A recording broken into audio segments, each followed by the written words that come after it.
Olá, tudo bem? Estamos aqui para fazermos a última revisão, para realizarmos o último simulado da disciplina de História. Isso significa que vamos ficar alguns dias separados. Que pena, né?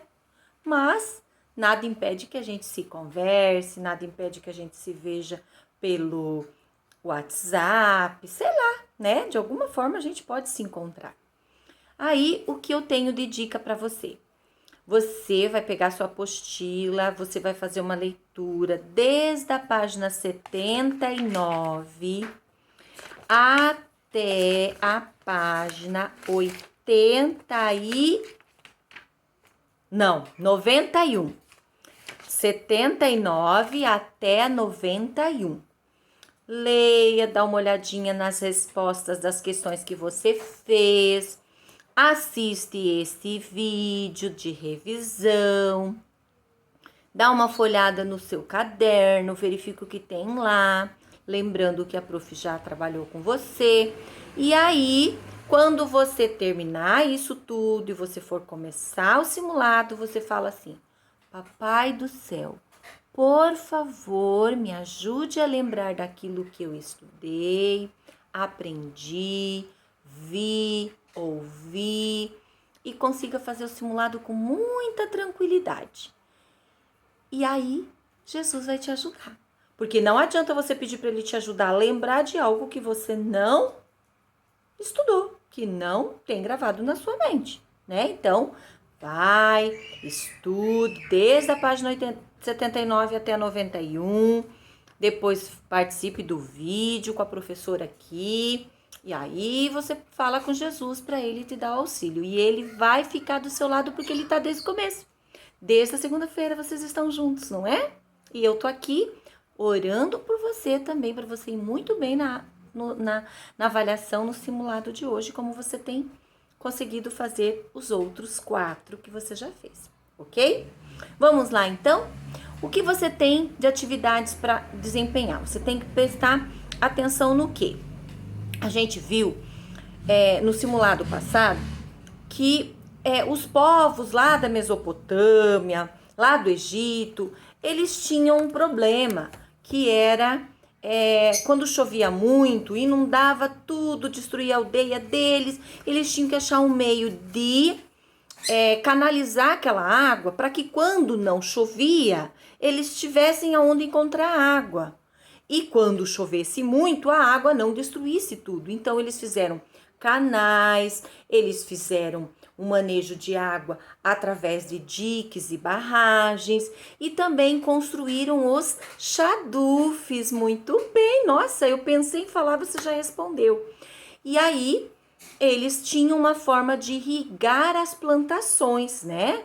Os sedentários, a sociedade sedentária, que fixava a moradia para ter a sua plantação, para criar seus animais domésticos, eles tinham que ter alguma maneira de abastecer, irrigar a plantação e abastecer a sua moradia, né? E atualmente também existem meios de irrigação. Então, vocês podem ver que tem a irrigação superficial, que é muito parecida com o que o povo da Mesopotâmia fazia, né? Que eram valetas ou eram barragens, assim, diques, onde a água escorria, esparramava, e também com alguns outros instrumentos, que a gente pode chamar de pivô, que a gente pode chamar de canos, que a gente pode chamar de dutos hidráulicos, né? Onde a água era transportada dos rios para o lugar onde precisava irrigar a plantação. E isso não é só para pequenas plantações de pequenos produtores, como uma horta, mas também para grandes plantações, para atender plantação de milho, de mandioca, de outros cereais, né? De verduras, hortas grandes. E aí eles tinham a irrigação por aspersão, que era com encanamento, né? As águas com giratórios, onde a água era esparramada, daí eles tiravam aqueles encanamentos e trocavam em vários lugares para molhar tudo. E também aqueles que pareciam uns carrinhos, né? Com rodas, onde eram guiados para vários lugares e atendia todo o local onde tinha plantação. Então, é irrigação por aspersão. Irrigação localizada, que é aquela de gotejamento, com as mangueiras, onde fazia um furinho e gotejava. A gente viu, vocês estão lembrados, que alguns mais caseiros fazem com garrafa PET, né? Toda preparadinha, com o gotejamento bem certinho, para que a água caísse bem na raizinha, bem no pezinho da planta, e aí ela vinha toda vigorosa, né? Produzisse bastante plantação. Então, você tem que se preocupar com esses tipos de irrigação, tá bom? Página 80, a gente vai ver um pouquinho sobre agricultura no Brasil. Lembra que a gente falou que o soja é um dos produtos mais produzidos aqui no Brasil? Que o Brasil produz muito soja e exporta, ou seja, vende para outros países. E para ele ter muito soja produzindo, para poder vender para outros países, ele tem que ter muita terra para plantar, né? Então, esses são os latifúndios, grande extensão de terra, latifúndio, que atinge uma grande extensão. Só que assim, não precisa ser latifúndio só para plantio, mas pode ser latifúndio ou grande extensão de terra para pôr também gado. Planta pasto e coloca ali gado, né? O boi, a vaca. Então, são grandes fazendeiros que atendem ali. E aí, para fazer a produção, para preparar a terra, para plantar, para colher, né? Em alguns lugares até irrigar o solo, precisa de mecanização, que é o quê? Ceifa, plantadeira, né? O próprio maquinário para irrigação, tratores, tudo que a gente conversou. Vão lembrando disso, né? Então, latifúndio é grande extensão de terra, minifúndio já é uma pequena extensão de terra, por exemplo, o fundo de um quintal, um sítio menor, uma chácara pequena onde tem uma horta, e aí vem a quantidade de produto que planta. Se você tem uma grande extensão de terra e planta só um tipo de produto, é monocultura. Um tipo de produto é monocultura. E quando tem vários tipos de produtos, que é a salada, o alho, um pouco de feijão, um pouco de arroz, isso é policultura. Mais do que um tipo de produto, é cultura de vários produtos. Então, é policultura. E cultura de um produto só é monocultura. Lembra que lá no início da colonização do Brasil, eles começaram a produzir a cana-de-açúcar? Que era só um tipo de produto, só a cana-de-açúcar, porque o interesse dos portugueses era levar o açúcar para lá, que era muito bem visto, era uma raridade e era um remédio que os médicos tinham interesse de ter esse produto para uso medicinal. Então, eles começaram a plantar muito. E só a cana, então era monocultura. E aí precisava de muitos trabalhadores. Aí eles usaram a mão de obra dos índios. Aí trouxeram escravos da África para cá, mão de obra africana, para cuidar desse plantio, ok?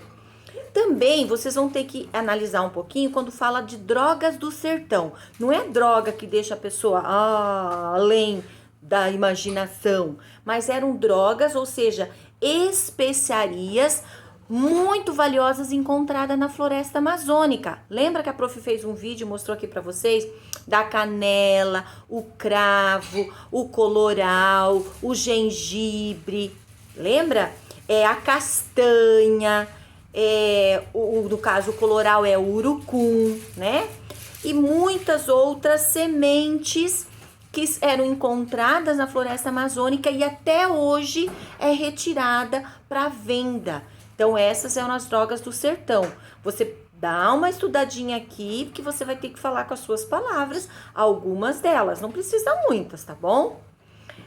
Outra coisa também que a gente tem que se preocupar é assim, quando o Brasil, o povo brasileiro começa a explorar muito a floresta, tirar muita coisa da floresta, sem destruir a floresta, ele está agindo sem agredir o ambiente, cuidando da sua subsistência, né, da sua sobrevivência, usando o que a natureza tem para ele, sem destruir, que é o caso da castanha, que a gente já viu, é o caso do óleo de copaíba, que eles faziam tirado do caule da árvore, e também do látex, que é a seringueira.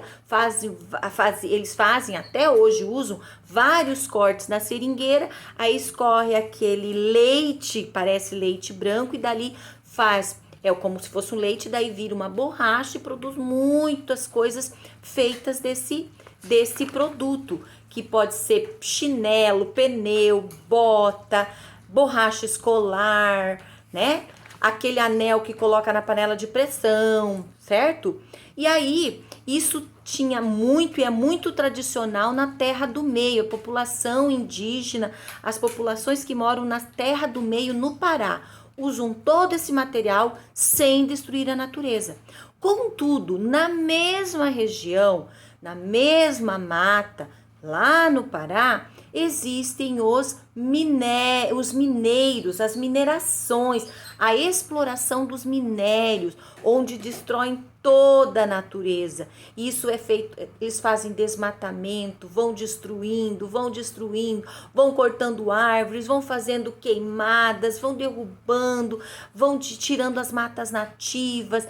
Aí eles começam a plantar, tirar tudo que de bom a terra produz. Aí eles têm que usar produtos químicos como herbicidas, fertilizantes, agrotóxicos, para que eles continuem produzindo bastante, a terra continue dando resultado e cada vez a terra vai enfraquecendo mais. E isso é um prejuízo, é uma agressão muito grande para a natureza.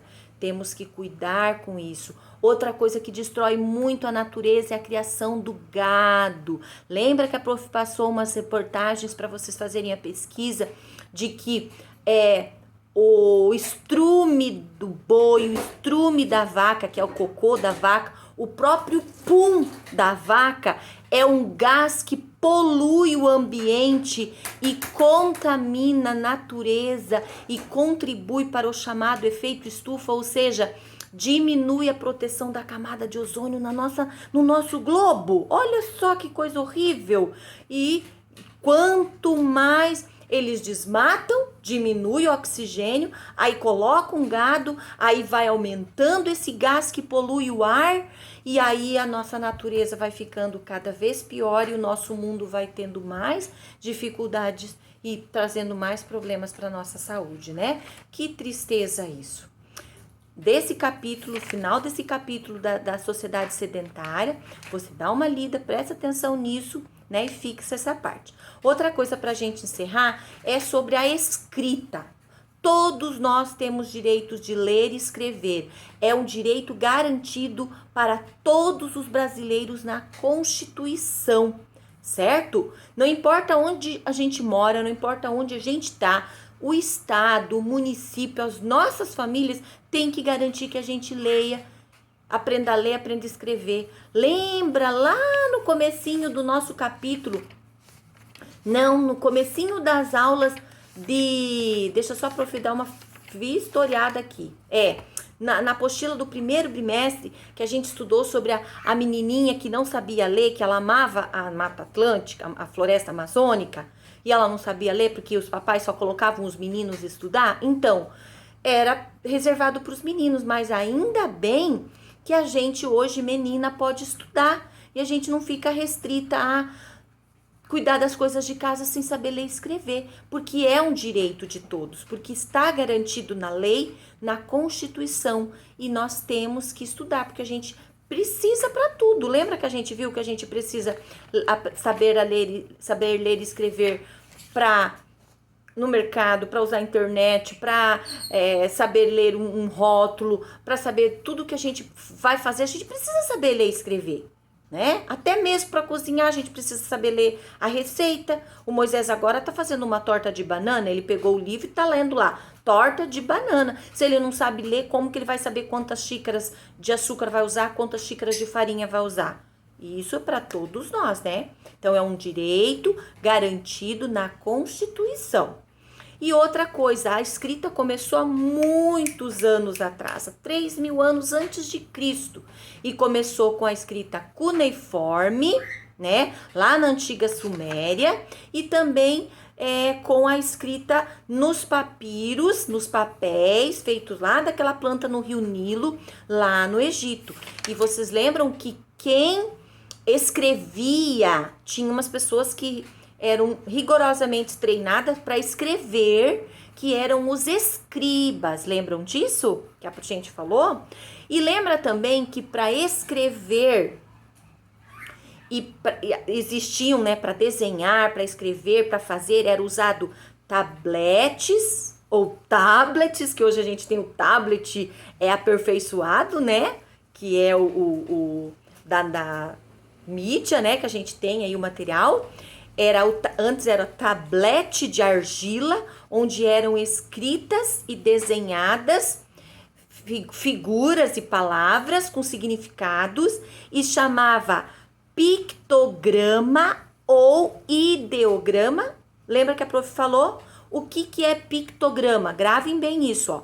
Pictograma são as figuras que representam diferentes objetos, tá? E eram feitas, por que cuneiformes? Porque eram desenhadas como se fosse um conezinho, tá? E era ali que eram desenhadas. Então, pictograma era o quê? Era o desenho, era a figura que representava um objeto. Então, eles iriam fazer um desenho para representar esse objeto, esse copo. E aí, a ideograma era a representação através de imagem ou figura que dava a ideia do que estava acontecendo com esse copo.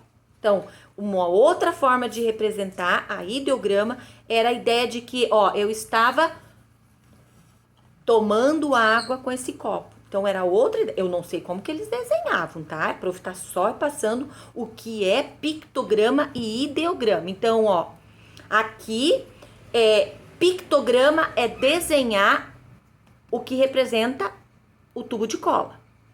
Pictograma é o próprio objeto. E ideograma é desenhar a ideia de que eu vou usar essa cola para colar alguma coisa. Tá bom? Deu para entender? Então, ó, vou ler aqui na página 89, ó. Pictograma, figura que representam diferentes objetos. Ideograma, imagens ou figuras que representam as ideias. Tá? Já tá falando ideograma, ideia, pictograma, imagem, objeto, ok? Então, crianças, passem lá, dão uma olhadinha a mais e desejo para vocês que vocês, assim, se concentrem muito. E lembrando, se você precisar de ajuda, eu estou aqui. Pode passar um fio aqui, ó, dar uma ligadinha, fazer uma chamada de vídeo, ver de novo essa videoaula de revisão, ler de novo a apostila, folhear a apostila, porque você tem esse material de pesquisa junto com você. E desejo para você uma boa prova, um bom simulado. Ó, beijinhos no coração. Te amo e também desejo para você umas boas férias, bom descanso. Tá bom? Tchau, tchau.